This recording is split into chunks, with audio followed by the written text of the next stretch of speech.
Peter, the topic that I wanted to pivot to after we talked about Myles Garrett and his upcoming appeal hearing earlier is Antonio Brown. He hasn't had any type of a hearing yet. He was interviewed last Thursday. His story kind of got forgotten in the whole Colin Kaepernick, Myles Garrett haze of last week. But at some point, the league's got to make a decision about Antonio Brown. And I think the prevailing sense is the league is just going to kick the can all the way to the end of the season. If, however, and there is some optimism from Brown's perspective that he'll be cleared, if he all of a sudden becomes available later this season, before the postseason, that becomes potentially very interesting because you've got some playoff teams that would benefit from Antonio Brown and or would benefit from keeping Antonio Brown away from one of the other playoff teams. I think that's right, Mike. I've thought all along there's no way. I've been in the Schefter school that says somehow, some way he's not going to play the rest of the year. I think, Mike, the only way that I could see a team signing him is if the league gave him, while not a totally clean bill of health, something more than, hey, we're not making any decision right now, and as you say, kicking the can down the road. Mike, he's got two women who have accused him basically of sexual, would you call them crimes? I guess you'd call them crimes. So, I mean, at this point... Well, but Peter, let's be clear. Yeah. Let's be clear, though. There's no criminal allegation. See, that's what makes this different from other cases.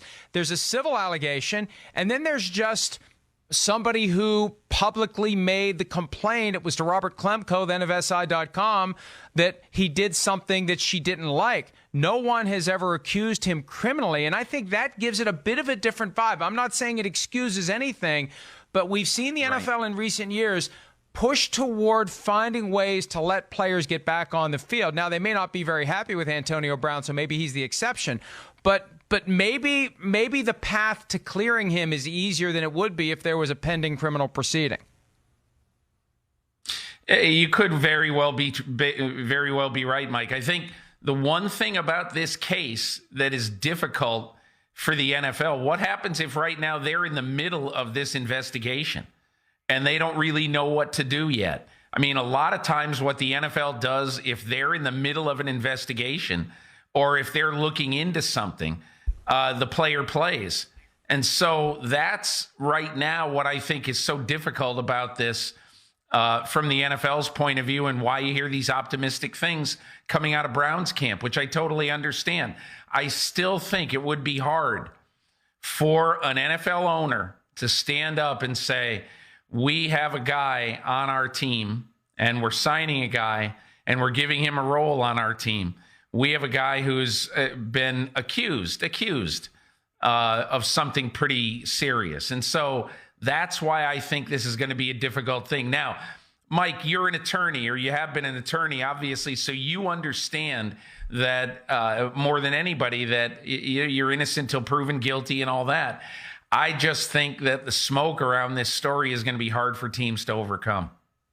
And the problem is that when the NFL came up with the concept of the commissioner exempt list 5 years ago, in the aftermath of Ray Rice, when Adrian Peterson and Greg Hardy were dealing with issues that had not yet been resolved, the idea is you put the guy on paid leave, you take the heat out of the hot kitchen from a PR perspective, so you don't have this guy on the field every week while these allegations are being sorted out. That's all well and good. It overlooks the fact that guys want to play football too. They just don't want to go on a paid vacation. They still want to play football. But for a guy like Antonio Brown, who was cut by the Patriots, and no one will touch him until they know whether or not he's going to be on the commissioner exempt list, it's created, as a practical matter, a 9-week unpaid suspension that Antonio Brown has served while this process unfolds. So that's the problem I've had with it. And it's difficult to feel all that much sympathy for Antonio Brown because he's created a lot of the messes he's endured this year.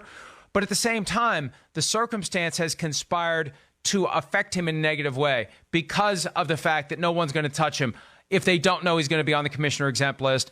And the league won't say whether or not they're going to put him on the commissioner exempt list. So he's just unpaid, on a de facto suspension. And maybe, and that would be the argument I'd make on his behalf to the league. Look, you've already essentially suspended him 9 games without pay. At what point do you let this guy back in when there isn't a criminal allegation, when there is no sign that there's ever going to be a prosecution, when there's one civil lawsuit that's not going to be resolved for multiple years, most likely? When do you let this guy back in? And Peter, it's one thing to feel optimistic. It's another thing to act on it. And I think the apology that was posted yesterday on social media by Antonio Brown to the Patriots and to Robert Kraft for some of the crazy things he said when he gets emotional, when he gets upset, and he has no one to protect him from himself when he's got his phone in his hands. That's kind of going around right now. But I digress. But yeah, I feel like he's trying to maybe lay the foundation to get back to New England. And I think Tom Brady would like him to come back to New England. I mean, we'll see, Mike, but that's my first thought that was my absolutely first thought that Antonio Brown is saying to Robert Kraft. I mean, I don't think he has to say it very loud to Bill Belichick, because I'm sure that Belichick wants him on the team. But he's saying it to Robert Kraft right now. Hey, Mr. Kraft, I'm sorry. And so hopefully, for his sake, that falls on some ears that are listening. All I know is that I think there will be quite a few people in the Patriots organization and in their fan base that, regardless of how much they're struggling on offense, will not want Antonio Brown back on this team. Yeah, but I'll tell you what, if he gets thrown out into the pool of available players, and because he's a free agent, he can sign with anyone at any time. If you're the Patriots and you want number 7 desperately, especially if you sense that the train is pulling into the station for Tom Brady's career, and the alternative isn't, okay, no one has him and we don't have him. The alternative is he joins his cousin Hollywood Brown in Baltimore. Wouldn't that be something if the Ravens grab Antonio Brown for the stretch run and the playoff run and possibly the Super Bowl? What if the Chiefs grab Antonio Brown? What if any of the other teams that the Patriots may have to deal with say, we want Antonio Brown, if the Patriots don't? That raises the stakes on the principled stand that Patriots ownership and or Patriots fans may want to take. I guess so, Mike, but, at what cost? This is something that a good portion of your fan base, I believe, and look, I might be being naive here, but I think a good portion of your fan base is going to object vehemently to. What would happen if some team signs him and there's a demonstration at the first home game that he's at? I mean, there's all these intended consequences. These aren't unintended. These will happen. I'd be surprised if there wasn't some sort of organized protest if a team signs Antonio Brown, and it would just go to the